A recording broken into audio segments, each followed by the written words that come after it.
At 16, my mom threw me out at 8:45 p.m. October. Rain, leave. My sister sobbed 40/20 missing. Dad checked the ATM records and her lie shattered. Imagine a cold October night, your own mother slamming the door in your face, believing a lie so twisted it could only come from your sister. That moment wasn't just a betrayal, it was the precise second my entire world imploded. The air in our supposedly loving family home often felt thin, stretched taut with unspoken tensions. That specific evening, the Michigan rain wasn't just falling, it was a cold, relentless downpour mirroring the storm brewing inside our walls. I'm Leo, 29 now, and I design agricultural equipment that doesn't suck. Which, trust me, is more interesting than it sounds. Last year, I got engaged to Iva, who just gets me. My life's good now. But it wasn't always this way. My dad, David, used to work nights at a printing business. My mom, well, she was a stay-at-home parent until my sister, Chloe, and I hit middle school. Then she picked up some admin work. Chloe's 3 years older. She was always the golden child. Me, I was spare tire, the backup plan you hoped you'd never need. I was 16, standing on my front porch at 8:45 p.m. with just a soggy backpack and soaking sneakers. That's when I learned how fast your life can end without you actually dying. It was my sophomore year, and Chloe, then 19, decided I was her perfect target. Through the living room window, I could see her on the couch with Mom, dramatically weeping into tissues like she'd just survived something horrific. My mom had that look, the one that said she'd already picked a side, and it definitely wasn't mine. Chloe had always been Mom's mirror. Same anxieties, same hunger for affirmation, same tendency to spiral when things got tough. I looked and acted like Dad, which somehow made me disposable.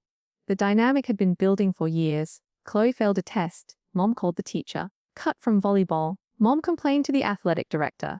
Meanwhile, I'd bring home straight A's, and Mom would just glance at my report card, mumble, "Good job," and go back to whatever drama Chloe was stirring up that week. I quickly learned that being low maintenance meant being invisible. I'd just gotten home, soaked and exhausted from cross-country practice. Coach Bennett had us doing hill repeats until our legs felt like jelly.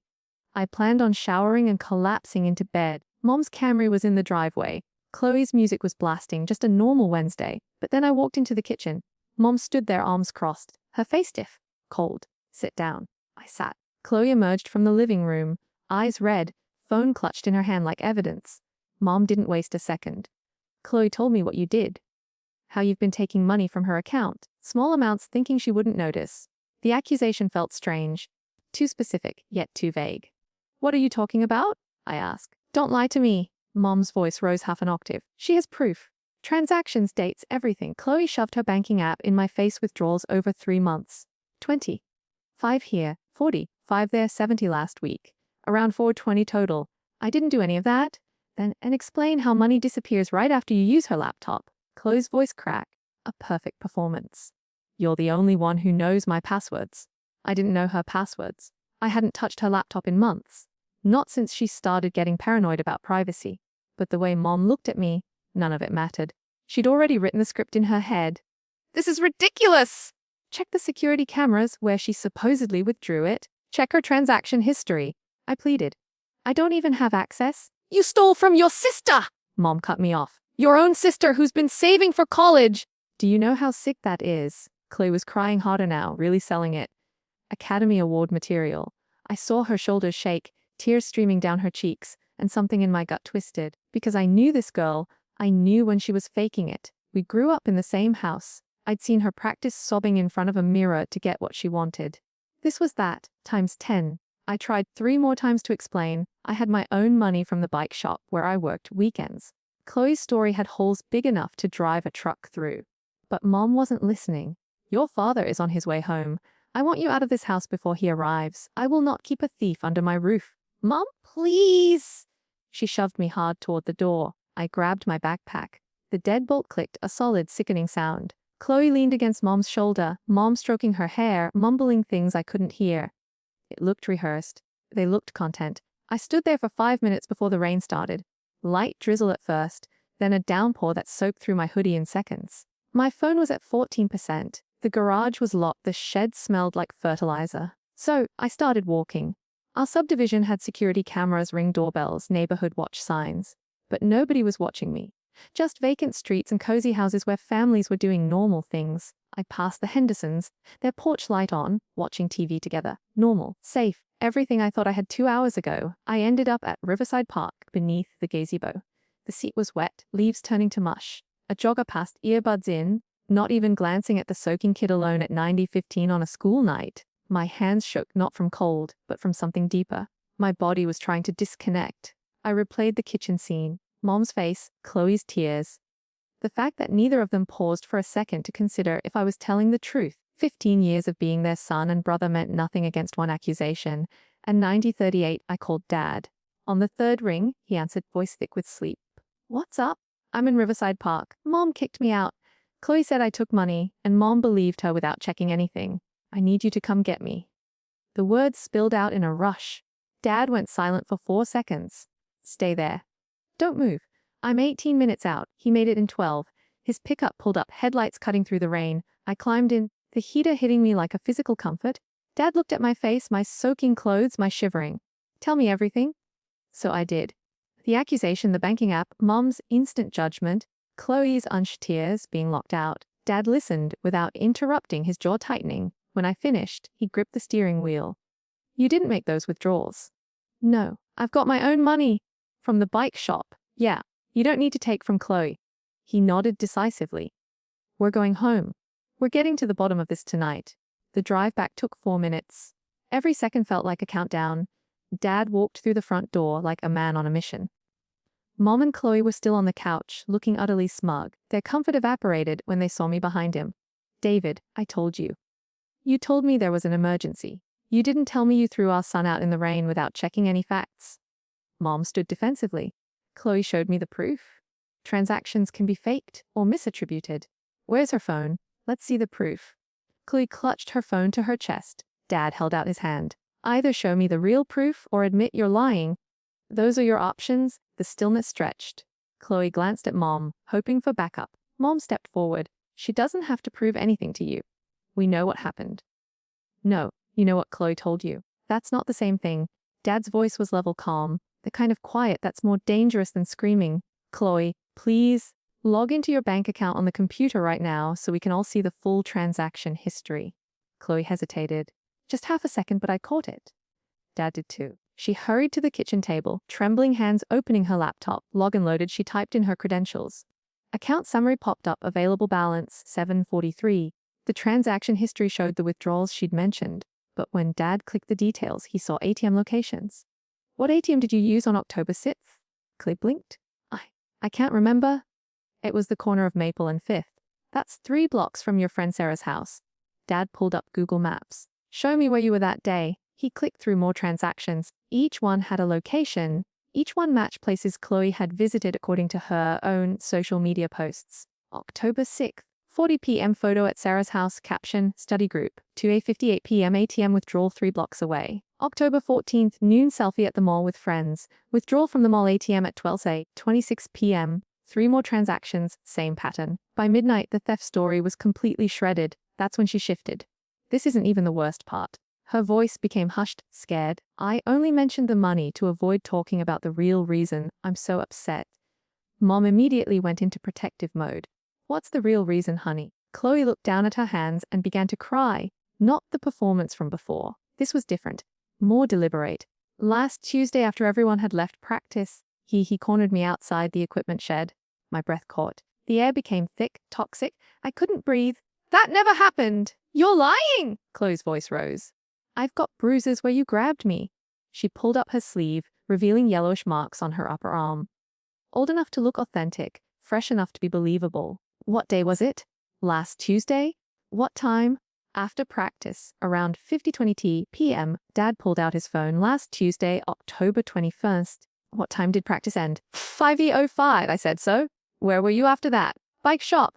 I had a shift at 50:20. I worked until closing. Dad called the bike shop, put it on speaker. Frank, the owner, confirmed I worked the entire evening. Clocked in at 5:18 p.m., worked until 8:50 p.m., never left. Chloe's face went white. I meant the Tuesday before? I was dumbfounded. Dad didn't even blink. October 11th, I picked him up from practice. That Tuesday we went to Home Depot. I have the receipt. Timestamp 5:32 p.m. Every word in the room seemed to plummet to the floor. Chloe was cornered, but she didn't give up. When you've been traumatized, the days blend together. Mom grasped onto this. Of course. You're confused. Trauma does that. Dad stared at Mom for a long time. Then he looked at me. Get your stuff. We're leaving? David, you can't just... We packed my clothes, school supplies, and running shoes into rubbish bags, carrying them out in the rain. Mom stood at the doorway but didn't try to stop us. Chloe remained inside, watching from her bedroom window. I saw the curtain shift as I looked up. Her face in the gap. She looked scared. Good. 25 minutes later, we arrived at a hotel off the highway. Dad sat on the edge of the bed, head in his hands. I'll call a lawyer tomorrow. I wanted to feel relieved. Instead, I felt hollow. I woke to voices next door, a muffled argument. 6:11 a.m. Dad was already up, sitting by the window, drinking coffee from the lobby machine. The room smelled of burnt coffee and industrial cleaner. Welcome to rock bottom. We need to go back, he said. Get the rest of your things before school. The house felt different in daylight. Colder. Mom was in the kitchen making breakfast as if it were any other Thursday. Eggs, toast. Routine. Her expression was complex when she saw us. David, I think we should all sit down and talk about this rationally. Last night was anything but peaceful. Dad's voice was flat. You threw your child out in the rain because you chose to trust a lie without verifying any facts. I was protecting Chloe. She was upset. She showed me evidence. She showed you her own withdrawals, which she blamed on him. That's not proof. That was the story you wanted to believe. Mom's mouth tightened. Then she turned to me, her expression softening, her eyes filled with what looked like real remorse. Leo, I'm so sorry. I really am. I should have listened to you first. I should have checked everything before reacting. I was scared for Chloe, and it clouded my judgment. I know I've hurt you, and I want to make things right. Can we just talk about this as a family? For half a second, I wanted to believe her. I hoped she understood what she'd done. Then I opened my mouth. You didn't ask. I said. Mom blinked. What? You didn't ask for my side. You didn't check the ATM locations. You didn't look at Chloe's posts. You just locked the door? The softness vanished. Her expression stiffened. I've apologized. I've admitted I was wrong. What else do you want from me? I didn't ask for anything. So what's the problem? I'm trying to fix this, but you're being difficult? I'm being difficult? Don't take that tone with me. I'm still your mother. Then behave like one. The words came out harsher than I intended. Mom's face turned crimson. Get your things and get out. If you want to live with your father and be rude, fine. But don't come crying to me when you realize what you've given up. Dad tried to say something, but I was already upstairs. The rest of my belongings fit into 2 duffel bags. Posters remained on the walls. Trophies on the shelf. I didn't want anything to remind me of this place. Chloe appeared in my doorway, still in her pajamas, hair unkempt. She looked younger, without the performance. Can we talk? No. I kept packing. Didn't look at her. If you don't get out of my way, I'll walk through you. Her voice became small, shaky, unlike her. Mom's going to find out about the other stuff. The real reason I needed the money. When she does, the consequences are going to be really bad. That made me pause. Turn around. For a brief moment, I saw genuine terror in her eyes. Real panic. She seemed to have underestimated something and was only now realizing how deep the hole was. Then you should figure out how to spin it, I said. 'Cause you're so good at that. Her face crumpled. I was scared. I didn't know what else to do. You could have told the truth. You couldn't have blamed me. You had choices. I know. I'm sorry. I really am. I gazed at her, really looked. I saw the girl I used to build blanket forts with. The one who'd sneak me Halloween candy after Mom said I'd had enough. But that girl felt like a fictional character. The truth is, Chloe, I don't think you regret doing it. I think you're just sad it didn't work. I zipped my bag and walked past her. She didn't try to stop me. The rental home became our new normal. A small, 2-bedroom house across town. Dad bought a coffee machine and we established a morning routine. He'd make breakfast before his shift. I'd get myself to school. Over dinner, we'd swap notes on our day. It was quiet, often too quiet. But it was genuine. The carpet was beige and had seen better decades. The kitchen had 1980s countertops, but it was ours. No axe to fall, no walking on eggshells, just Dad and me, figuring out how to live without the constant drama. Around Thanksgiving, Dad started seeing Susan, a school nurse from 2 districts over. When Dad said I had a cold, she stopped by one Saturday with homemade soup. She didn't try to be a mother. She just treated me like a normal person who happened to live there. That meant more than she probably realized. School became a new kind of torment. By Monday, everyone knew something had happened. The rumor started small. Chloe's upset, family drama, Leo moved out, normal gossip. Then it escalated. Jake refused to make eye contact in first period. At lunch, the cross-country table had an empty seat where I usually sat. Nobody said anything. They just ate and talked around the space I used to occupy. The silence was louder than any accusation. People I'd known since elementary school suddenly couldn't recall my name. Girls who used to say hello in the halls crossed to the other side when they saw me coming. Social death came quickly. Wednesday afternoon, Ms. Davies called me to the counselor's office. Principal Miller was waiting at the window. The door closed with a definitive click. Leo, we've received an official complaint regarding your interactions with another student. She slid a document across the desk. This is a notice of accusations. You have the right to respond in writing within 7 school days. I picked up the paper. Official letterhead, clinical language and accusation on or about October 21st, 2020. At approximately 5:20 p.m., near the athletics equipment shed, Student A claims that you made unwelcome sexual contact. They didn't even mention Chloe's name, as if shielding an anonymous victim from a terrible predator. As if we weren't siblings who grew up in the same house. The institutional jargon made it worse. I was a case file. A problem to be resolved, not a person. This is about my sister lying to cover up theft from her own account? You can check everything with my father. We have proof! I wasn't even there! Miller interjected. We take all allegations seriously. Regardless of family ties or conflicting stories, you are immediately pulled from the cross-country squad awaiting an inquiry. You are also required to maintain no communication with the complainant. She handed me another letter, immediate suspension from extracurricular activities, mandatory meeting with the district's Title IX coordinator. Failure to comply would result in expulsion. I walked out of that office, and the hallway felt different. People stepped away from me, creating a space as if I were infected. That night, a client came into the bike shop, woman in her 40s. I'd seen her at school events. She took one look at me, turned around, and walked out without a word. Frank saw it and pulled me aside after closing. You okay, kid? Yeah? You need to talk about anything? Not really. He nodded. I'm not pushing. You're a good worker. I'm not going anywhere. I appreciated it more than I could say. Dad hired a lawyer named Miranda 3 days later. During our first meeting, she sat across from us with a legal pad and spoke 3 words that changed everything: document everything. She told me to screenshot every lie, save every text, note every place with timestamps, and create a timeline so thorough that even the most tenuous charge would crumble against it. I started carrying a pocket notepad. I wrote down where I was, when I was there, and who saw me.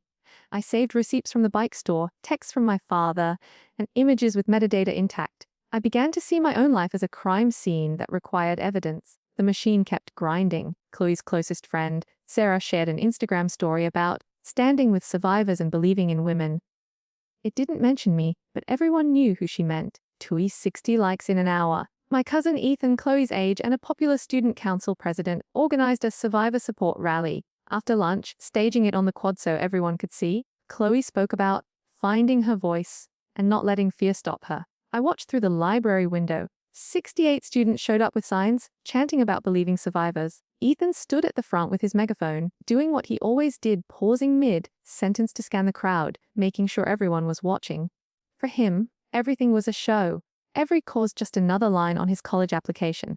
He'd reference legendary activists he'd never heard of, ending each speech with his hands pressed together as if praying for us all. Nobody mentioned my name. They didn't have to.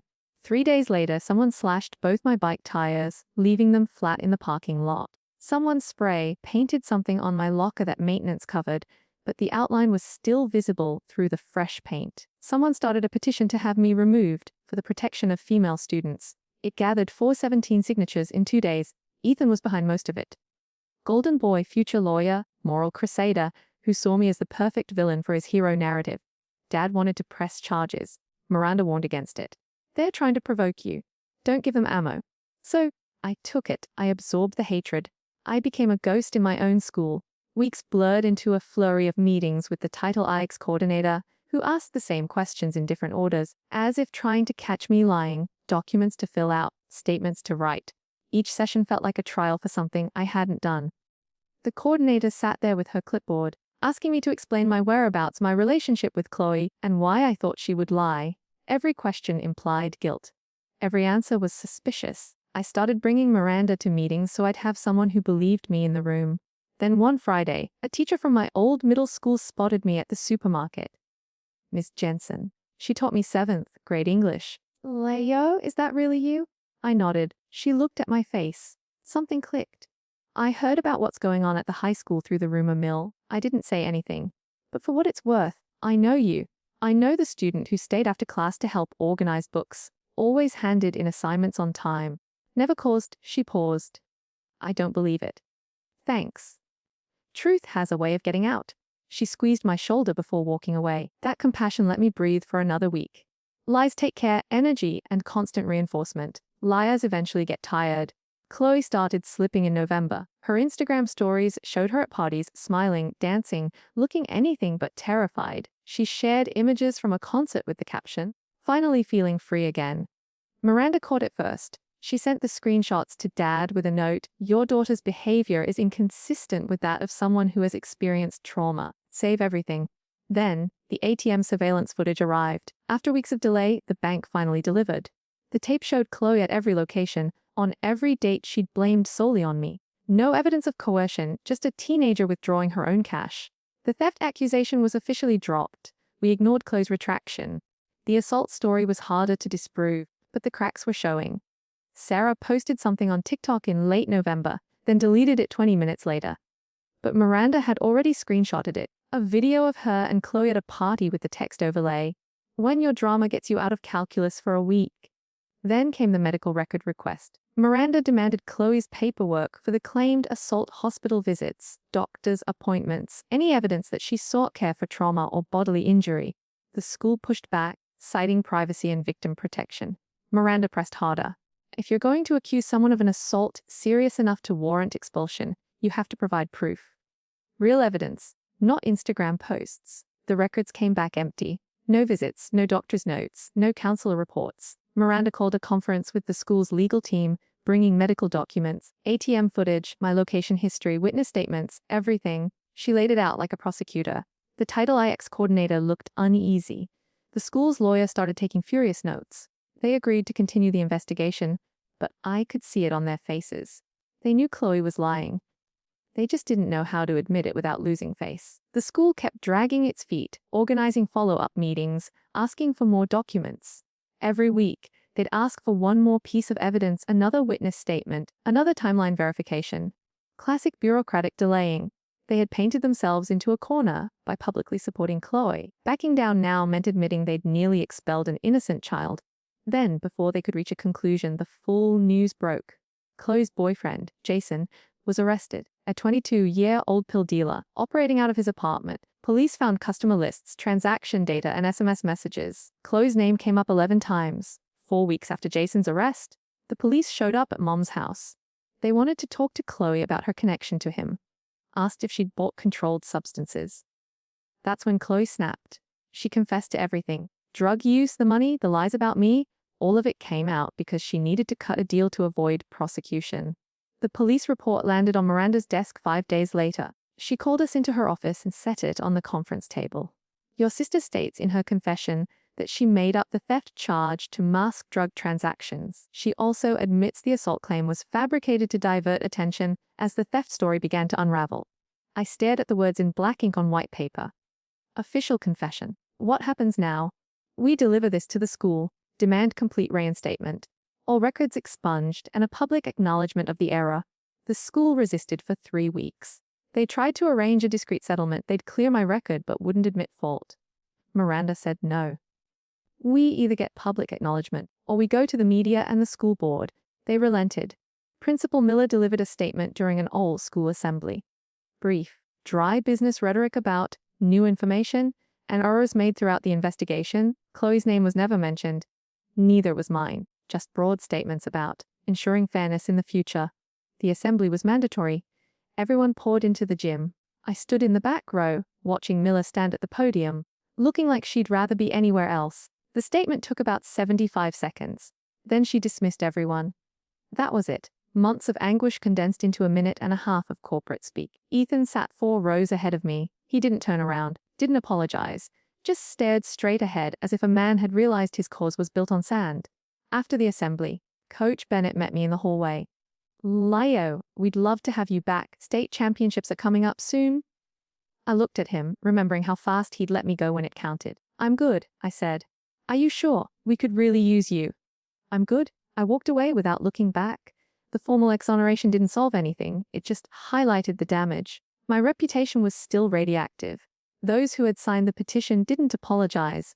They just pretended they never believed it in the first place. Jake tried to reconcile. He showed up at the rental house one Saturday with pizza. "Hey man, I know things got weird. I just wanted to apologize for not being there when you needed someone." I let him talk for 3 minutes. "You've known me since 4th grade. We ran every mile together, and the moment someone spun a story, you bailed. That's all I need to know." He left the pizza and didn't come back. But I wasn't content with just walking away. Miranda helped me file a civil lawsuit. Defamation and intentional infliction of emotional distress, specifically against Chloe. We didn't ask for money. I asked for something better. Courtroom testimony under oath. Public admission of the falsehoods. Chloe's lawyer tried to settle, offered compensation, secrecy, mutual non-disparagement. Miranda laughed in his face. "My client doesn't want money. He wants truth." The case moved through the system, depositions, discovery. Chloe was under oath, admitting every lie, every premeditated move, every moment she'd chosen to continue the story, even though she knew it was hurting me. Watching her deposition was bizarre. She sat in a conference room with a lawyer beside her, answering question after question about the falsehoods. Why she fabricated the theft charge, elevated it to assault, and allowed it to continue for months. Each answer made her seem smaller, more desperate. The performance was over. Just a girl who dug a hole and kept digging. Her lawyer kept trying to paint her as a victim of circumstance, a nervous girl making bad decisions under pressure. Miranda demolished it with surgical precision, highlighting the timeline, the social media post praising her strong stance, the coordination with Ethan and Sarah, the total absence of trauma symptoms. Chloe was in tears by the end, real tears. The weight of consequences had finally landed. We settled before going to trial. Chloe agreed to provide a public retraction on every platform she'd used to spread the charges. No wiggle room, no softening allowed in the court. Approved wording. She had to unequivocally state that she had invented the assault complaint, lied about the theft, that I had done nothing wrong, and that she accepted full responsibility for the damage done. The posts went online in August. The fallout was swift. Ethan deleted his social media accounts. Sarah posted a vague apology about learning lessons and was roasted in the comments. Mom cried and begged Dad to have me drop the suit. Dad told her Chloe had made her bed. She could lie in it. Senior year, I focused on 2 things: academics and getting out. No drama, no social life, just applications, essays, and plans for somewhere far away. Dad and Susan became serious. She started attending Sunday dinners at our house. She brought her daughter, Lily, a few times. Lily was 15, quietly read fantasy novels. We ended up talking about books one evening as Dad and Susan handled the grill.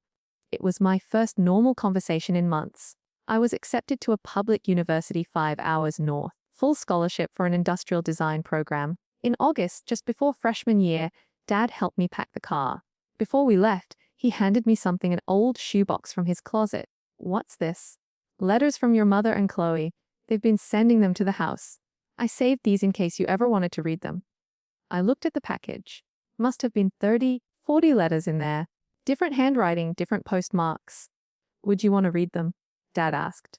I thought about it for about 12 seconds. Then I handed the package back. "Burn them." Dad didn't argue, just nodded. That weekend, we had a fire in our backyard. The letters went in one by one. I watched as they curled, blackened, and turned to ash. It didn't feel victorious. Just essential. College was different. Nobody knew my story. I was just another freshman trying to figure out where the dining hall and library were. I joined the intramural running club. I became friends with my roommate, started dating a woman in my design class. Her name was Ava. Funny, forthright, she didn't take herself too seriously. We'd been dating for 7 months before she asked about my family. I told her the truth. All of it. The lies, the ostracization, the lawsuits, the letter burning. She listened without interrupting. When I finished, she was quiet. "Pretty heavy?" "Yeah. Your sister sounds like a piece of work." That's one way to phrase it. I thought about it. Really thought about it. Getting there. She kissed my forehead. We watched a movie, and she didn't mention it again unless I did. That's when I realized she was different. I graduated with my degree in hand. Spent the next 7 years building a career at a company that creates sustainable agricultural equipment. I got engaged to Ava. We picked an apartment with decent heat and non-leaking windows. Dad visited 3 times a year, bringing Susan. We'd go to breweries, talk about normal things. He never mentioned Mom or Chloe unless I specifically asked. I didn't ask. Chloe tried to reach out again last month. An email from a mutual cousin said she was in rehab, working on herself. She hoped we could find peace eventually. I deleted it without replying. The doorbell rang 3 weeks ago on a Sunday afternoon. Ava was out buying groceries. I opened the door expecting a delivery. Mom and Chloe stood on the porch. They looked older, weathered. Mom's hair was grayer. Chloe had lost weight, her face drawn. She looked nothing like the girl who used to command every room. She was exhausted, hollowed out. The air had an October bite to it. Not quite cold enough for a jacket, but enough to get your attention. The same weather as that night years ago when everything began. The trees on our block were already changing, leaves turning brown around the edges. For a split second, I forgot how to breathe. Then muscle memory kicked in. What are you doing here? Mom's voice sounded smaller than I remembered. We wanted to talk, to try and make things right. My hand trembled against the doorknob. I could feel the cold seeping in. The same October chill as that night years ago. There's nothing to make right. Lio, please, Chloe's voice crackled. I know I can't change what I did, but I'm different now. I'm sober. I'm in treatment. I want to apologize. I'm really sorry. I stared at her, trying to find something that reminded me of family. Came up empty. You already apologized. The settlement forced you to. That was all I needed. It was legal. Here it is. Mom stepped forward. We're trying to heal as a family. The word family sounded like fingernails on a chalkboard. We are not a family. You stopped being my family the night you locked me outside in the rain. Chloe stopped being my sister the day she decided that wrecking my life was preferable to admitting she had a problem. We made mistakes, Mom explained. Terrible mistakes. But don't you think it's time to move forward? I almost laughed. You don't get to decide when I move forward. You don't get to come here and demand forgiveness because it makes you feel better about yourselves. Chloe was weeping now.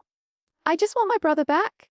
Then you should have thought about that before letting 417 people sign a petition branding me a predator, before you watched me eat lunch alone every day and did nothing to change it. The words came out harsher than I intended, but they were true. Mom tried one more time. Leo, please. We're asking for one chance, one conversation. That's all. I looked at them both, saw their desperation, their need, their hope that I would be the stronger person and let them off the hook. No. I walked back and shut the door. The deadbolt clicked. The same sound it made 15 years ago. Permanent. I stood there listening to them from the other side. Muffled voices. Eventually, footsteps. Then a car starting and driving away. Ava returned home 25 minutes later with groceries. Found me sitting on the couch, staring at nothing. You okay? I told her what had happened. She put down the bags and sat next to me. How are you feeling? I don't know. Maybe empty? Or just finished. She took my hand. Didn't say anything else. Just sat with me as the afternoon light faded outside. That night I dreamt about the gazebo in Riverside Park, the wet seat, the leaves in the corners. But this time, when I looked up, Dad's truck had already arrived, headlights slicing through the downpour. I woke up around 24:07 a.m. Ava was sleeping next to me. The apartment was quiet, safe. I stood up and walked to the window, looking down at the street below. No cars, no people, just streetlights. And the tranquility that comes from realizing you don't owe anyone your misery. Some bridges aren't worth repairing. Some people don't earn second chances. Chloe made her decisions. Mom made hers. I made mine. I made my choices, and they made theirs. What would you have done in my shoes? Let me know in the comments below, because sometimes knowing you're not alone makes all the difference.